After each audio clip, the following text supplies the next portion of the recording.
Good evening and salutations, my GH fans. Okay, so, Brad. People sit there and they talk about how Sasha can't get a break sometimes when Sasha was actually having some of the best stories that she's had, and now they have this mediocre BS, she's a cook nonsense. But let's talk about Brad for a hot minute, right? So Brad is doing good so far. He's walked up to Lucas, and Lucas has, noticed just how hard working he is, and even Portia, who is like, biggest attractor, is signing him up for this whole trip, this conference, and everything like that.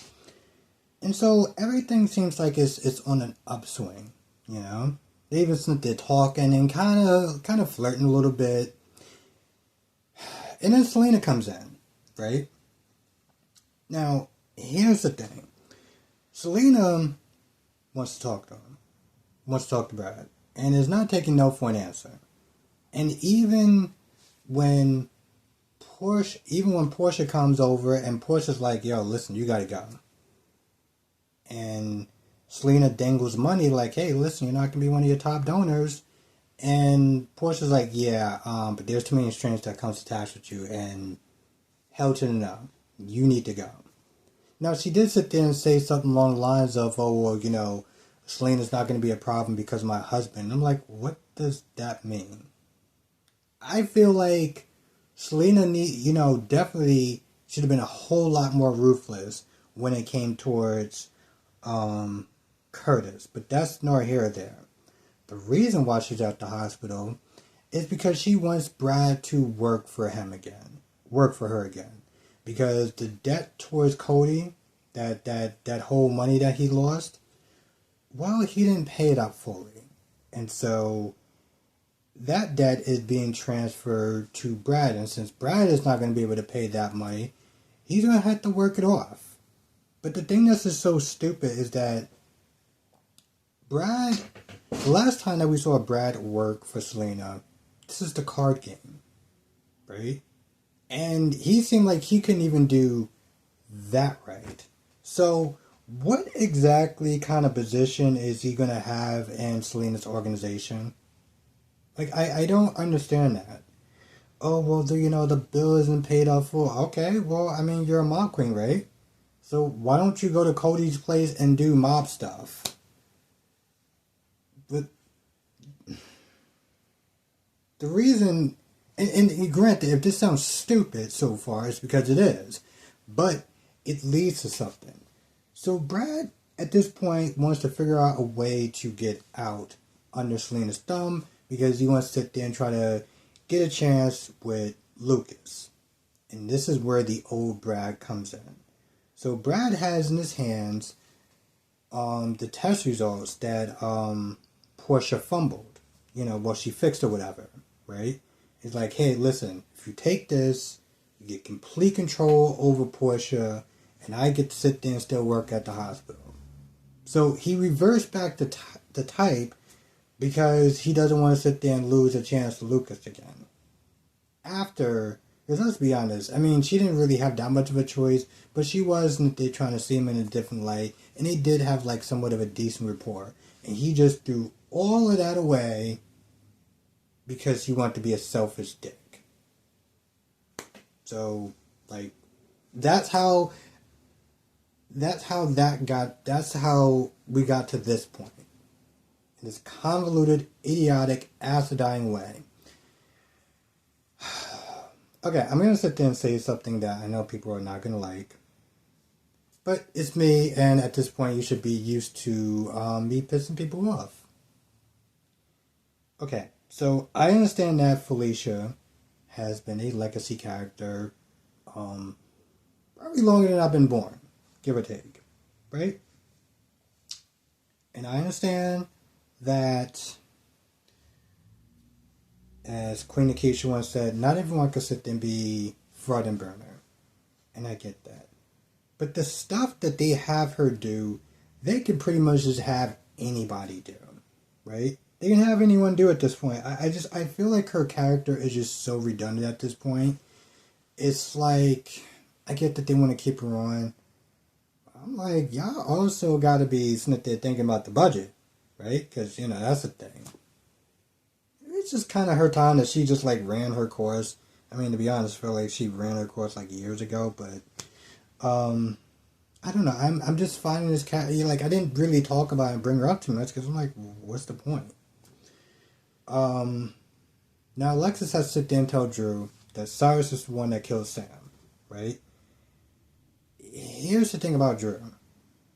You would think that after him finding out about Sam's death and everything like that, that maybe somewhere he would sit there and maybe try to do more right by Scout. And by do more right by Scout, meaning, you know what, let me sit there and kind of cut this nonsense with Jason and it just, do the whole peace thing for my daughter this way she could still sit there and be in her brother's lives and stuff. I don't think that's going to happen. Nina comes over. Sounds like a broken record, the usual. You did this. Because here's the thing. Willow comes there, but she comes with Nina. You just tell right then and there, was like, oh, you cock-blocking ass. So they talk, and, Drew calls Nina jealous. And at some point, Drew leaves because he gets a call from Turner.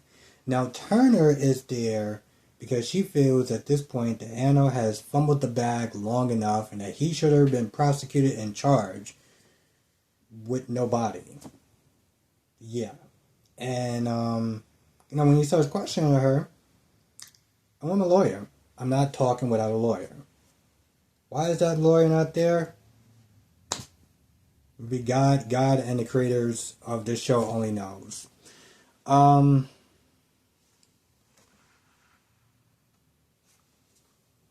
don't really understand what the hell is going on with the Carly and Jack scene or Bob from accounting scene, because she comes over there and she's like, listen, you left yesterday, but it was kind of a good thing because I would have brung you upstairs, and the reason why I couldn't bring you upstairs when my kids was here is because I don't know where we are. Like, what are we? I need a label. And Jack gives her the most non-evasive answer possible. All he says is, I feel like you need a label, right? I feel like, in this thing what we have, I'm clearly more comfortable with the unknown of our status. But when you're ready and everything like that, you'll let me know. And then she was like, I don't know, you could be waiting for a long time. And I'm kind of just like, wait, hold on. Like, did I miss something? Because I know I had a long day. But did I miss something? Because Carly asked a simple question. What are we? Are we hooking up? Is this a fling? Is this leading to us dating or being official? Where is this going at? And instead of just being like, well, I don't know, or, my life is kind of secret, so I can't tell you. Instead of any of that, we get nothing from this scene. And I'm just like, awesome. Absolutely pointless. This is amazing right here. Now, Jocelyn comes to the police station, and Jocelyn's sitting there talking to Turner, talking to some other people, walks up there, storms in there, and be like, Jason didn't do it. Okay, Jason didn't do it, and use your words. What else are you going to sit there and say? But she doesn't sit there and say who did it. And, at this point, after not really getting anywhere and not saying anything, she goes to Jack. And Jack pretty much says, yeah, because I framed him. Well, see, here's the thing. I framed him, but because, don't worry about Jason, he's not going to go to jail because there's no body. There's no body, he can't go to jail. But I'm going to sit there and play Genie. We can either continue down that course and Jason will sit there and get off scot-free, or I can make the body magically appear and then just let justice, just run its course. I could do either one. Which one you want to do? Now, I feel like if this was the 90s, he might have played hardball with her. He might have been a little more nefarious instead of whatever the hell we're dealing with now. And then she's just like, you know what? I'm just gonna. He's already done enough. No body, whatever. Justice is served. How much gas did you waste going over there just to get a choice and decide, well, I kind of just wasted my whole time now. But but Drew gets down there with Willow, and Kara's like, well, what are you doing here? It's a police station. Why do you feel I need to sit there and justify that to you? Like, seriously, like, shh. What are you doing here? Do you own this place? No, then shut the F up. But for some odd reason, Turner, who is, taking over the case and everything like that, I guess she's Molly's boss or whatever. She decides to ask Drew an open police squad in the most unorthodox and, let's be honest, unrealistic way possible.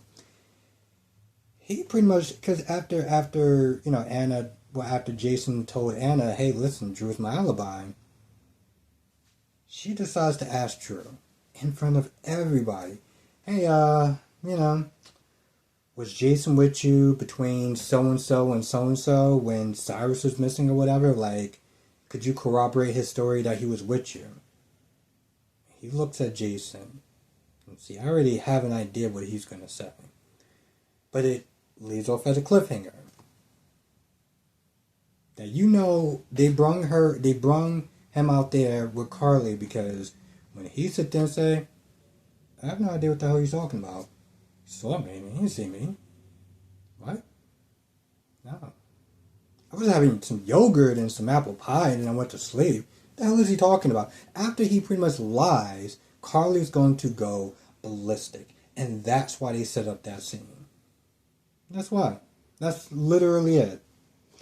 Now, Kai and Trina go on their art date. And, Kai isn't there really leaning into the theme as far as how Trina inspired him to kind of go outside his comfort zone. And, even the whole him being in art, it's because of her, right? So they're doing this whole flirtatious thing and everything like that, and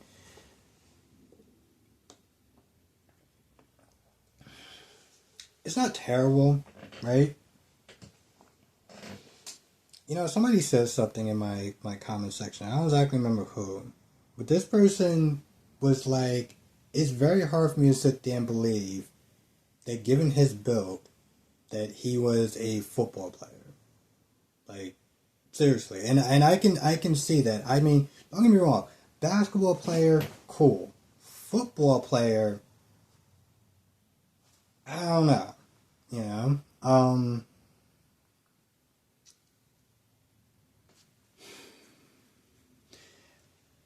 It seems that Trina has a bit of reluctancy a little bit whenever he gives her confidence and stuff like that. I don't know if she can't take it because she hasn't been dating in a while. Is it because she still has some sort of feelings lingering from Spencer? Whatever it is, it seems like she's not necessarily uncomfortable, but she's not, like, embracing it, in a sense. Also, after Drew leaves, and Nina's there for some odd reason, I don't understand why he just let Nina stay there, but Maxie is kind of caught in a, she's been Switzerland, right? And Nina's like, I want to sit there and see what's in that file. Now, Maxie is not there spitting facts, but we gotta sit there and remember who she's spitting facts to.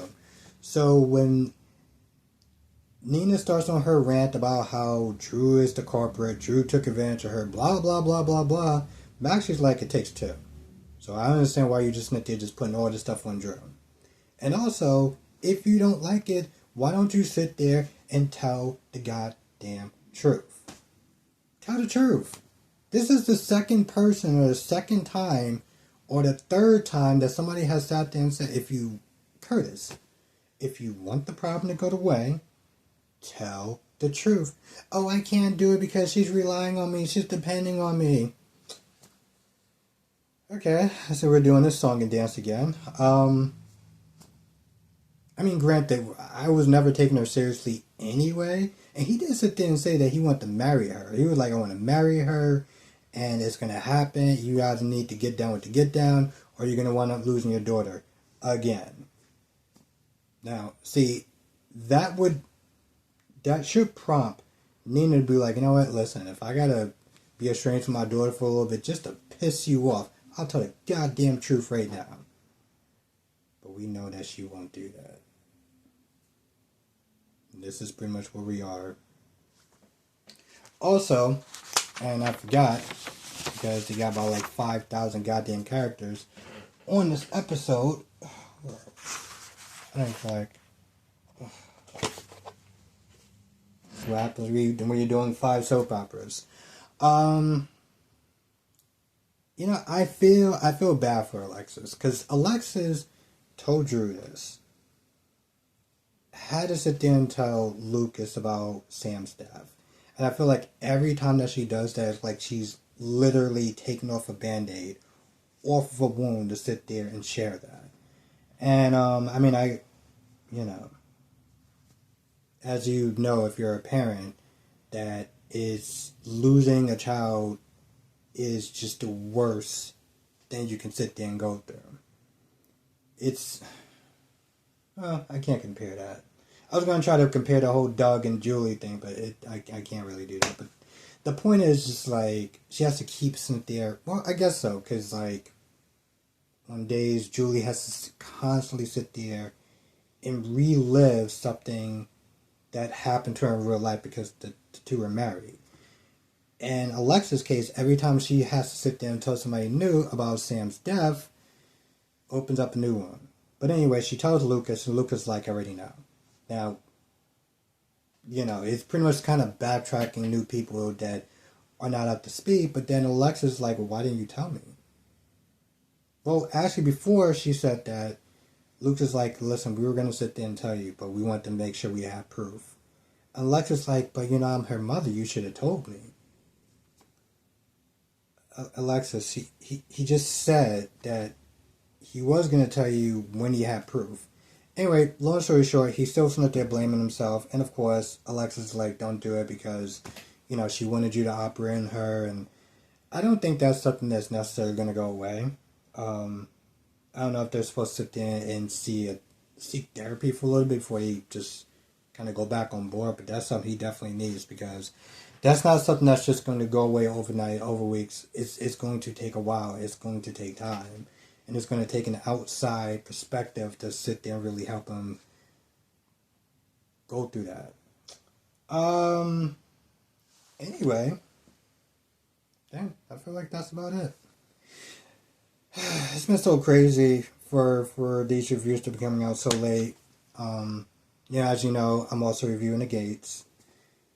And, hell, I'll still do a live stream tonight. It's just going to be a little more later. I still got to watch The Bold and the Beautiful. So, we'll sit there and say maybe 8:30, give or take. And like I said, I'm reviewing The Gates. And I'm getting out of work a little bit later. So, things are just kind of shifting, I would say. But, well, if you're not watching The Gates, watch The Gates. For so many reasons. It's just like the women on that show. Damn. Anyway, with that being said, I'm gonna go. Leave your comments below. Let me know what you think of the episode or what you thought of the episode, and join me during the live stream when I live stream. I'm gonna sit there and say 8:30, and let's hope that we can get to 8:30 and get it done. Anyway, hopefully we'll sit there and see, and yeah, I'll see you soon.